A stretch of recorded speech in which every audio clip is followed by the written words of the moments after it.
touched on it with Senator Blackburn. She was talking to you about the kind of research that Facebook has done and the kind of advertising that they're willing to sell. And to me, what's so interesting about this is we've seen, frankly, the moral bankruptcy of this company and its leadership when it comes to China.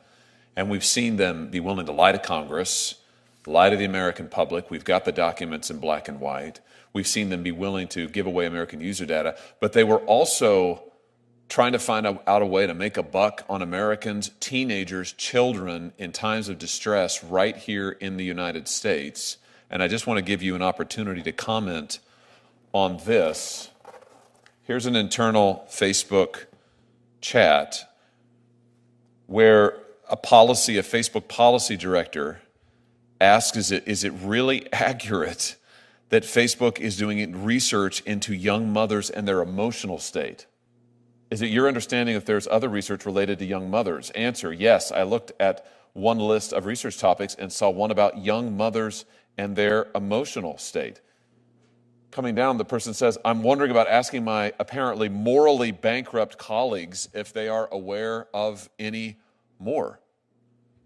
This is about Facebook's program to target ads to people when they are in emotional distress. Is that right? Is that what we're seeing here? That's correct, Senator. And that included teenage girls, as you were discussing with Senator Blackburn, those who had maybe recently deleted a selfie, maybe not feeling very good about themselves, and Facebook said, oh, fantastic opportunity. We could sell this to advertisers. It apparently also included young mothers who are in moments of distress. I mean, who knows what that might include? Everything from the spilled oatmeal you were trying to put into your toddler's mouth. I have 3 children, so I understand.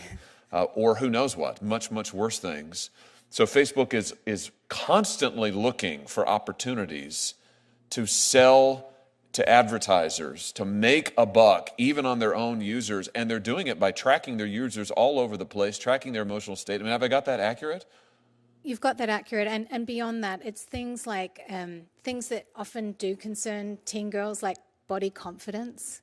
You know, that's something else that they use to target, you know, weight loss or other things on you know, children, really, 13 to 17-year-olds. So, to your knowledge, did Facebook, after this email exchange, you know, where another user says, I think it's a slippery slope here, and then there's the admission, there is a level of behavioral targeting. I mean, just to be clear, I want everybody to see this.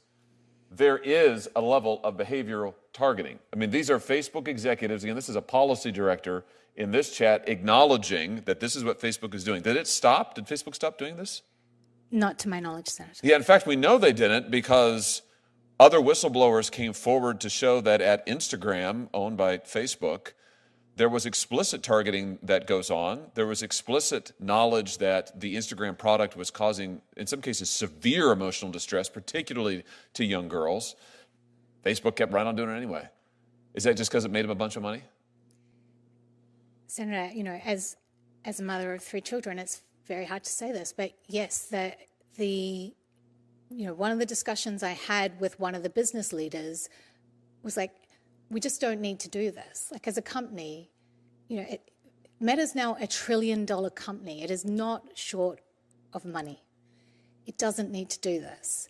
And what he explained to me is like, you know, we've got the most valuable segment of the population. You know, advertisers really want to reach 13 to 17-year-olds, and we have them. We should be trumpeting it from the rooftops. It's really just extraordinary. I think what we've seen here is the evidence that you presented, the evidence that we have in black and white is a company and leadership that is willing to do anything, work with America's chief competitor, work with our chief adversary, sell out other American businesses, sell out American user data, lie to Congress, lie to the public, anything in order to amass more power and make a buck. Can I just ask you, you know Mark Zuckerberg very well. You spent a lot of time with him. He's recently tried a reinvention in which he is now a great advocate of free speech after being an advocate of censorship in China and in this country for years, after suppressing the Hunter Biden laptop story, after working hand in glove with the Biden administration to suppress content on COVID, to suppress content on masks, to suppress content on election questions, on vaccines. all of that, now that's all wiped away. Now he's on Joe Rogan and says that he is Mr. Free Speech. He is Mr. MAGA. He's a whole new man, and his company it's a whole they're a whole new company. Do you buy this latest reinvention of Mark Zuckerberg? Senator, there are two things. If he is such a fan of freedom of speech, why is he trying to silence me? And the other thing is that this is a man who wears many different costumes. When I was there, he, wanted the president of China to name his first child. He was learning Mandarin. That was, he was censoring to his heart's content. Now his new costume is MMA fighting or whatever, free speech. We don't know what the next costume's going to be, but it'll be something different. It's whatever gets him closest to power. If he were here, is there anything you'd like to say to him?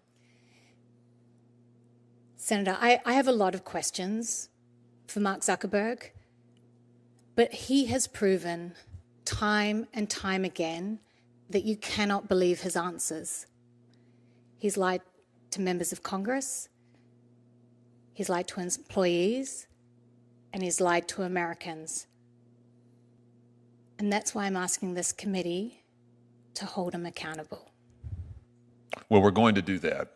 And I just have to say, I don't trust his latest reinvention at all. He sat where you have sat in front of this committee multiple times in my short time in the Senate. Every time it's a different answer. Every time it's a different facade. But every time, the one consistent through line is every time it's something misleading. Every time it's something other than the truth. Every time it's about Mark Zuckerberg, not the American people. It's about Mark Zuckerberg, not what's good for this country, not what's good for his users, not what is the truth. And I, for one, am very tired of it. So I have a message to Mark Zuckerberg as well, which is that it's time for you to tell the truth. You should come to this committee and take an oath and sit where Miss Wynne Williams is sitting now and answer this evidence. Stop trying to silence her. Stop trying to gag her. Stop trying to hide behind your lawyers and millions of dollars in legal fees you're trying to impose on her. Stop threatening other whistleblowers. Come to this committee, take the oath, sit there, let us question you, and give the American people the truth. We will be waiting for you. Senator, anything further? Well said, Mr. Chairman. I associate myself with your remarks and what